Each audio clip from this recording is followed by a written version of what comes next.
You may not want to hear this. I don't want to hear it or accept it, but I'm going to say it.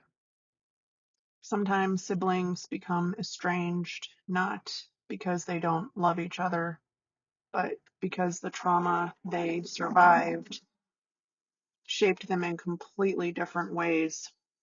When children grow up with abuse, neglect, abandonment, addiction, sexual harm, they don't just lose their childhood, they lose the chance to build a healthy relationship with each other.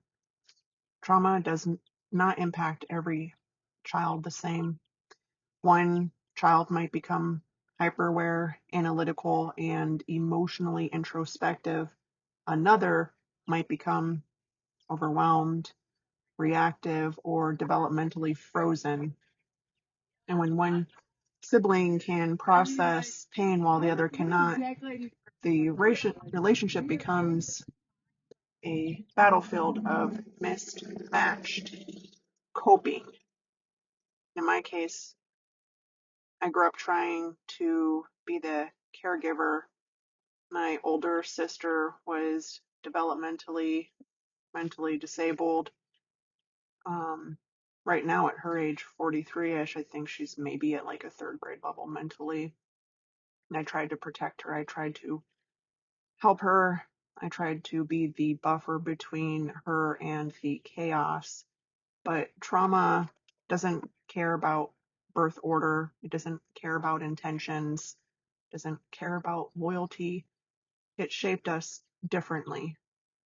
I learned to analyze, reflect, and heal. She learned to survive through anger, explosions, adult tantrums, because she doesn't have the tools to process what happened to us. Mentally, she is not capable. And that really, it's really hard for me to accept that. People assume siblings should stay close because they shared a childhood, but when that childhood was filled with trauma, what they really shared was a war zone. And each child walked out with different wounds. Some wounds make you reach for a connection. Some wounds make you fear it. Some wounds make you lash out at the only person who understands. Estrangement isn't always a choice. Sometimes it's the only way to stop reenacting the pain. And there's a special kind of grief that comes from losing a sibling to trauma. It's not death. It's not distance. It's the ache of knowing the person who lived your childhood with you cannot walk your adulthood with you. And for those with CPTSD, that grief becomes another layer that we carry, another reminder of what trauma stole. But here's the truth I'm learning. Estrangement doesn't mean failure.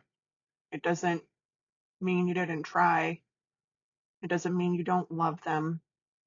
It means the trauma shaped you both in ways that make closeness unsafe or impossible or too painful to sustain. And healing sometimes requires accepting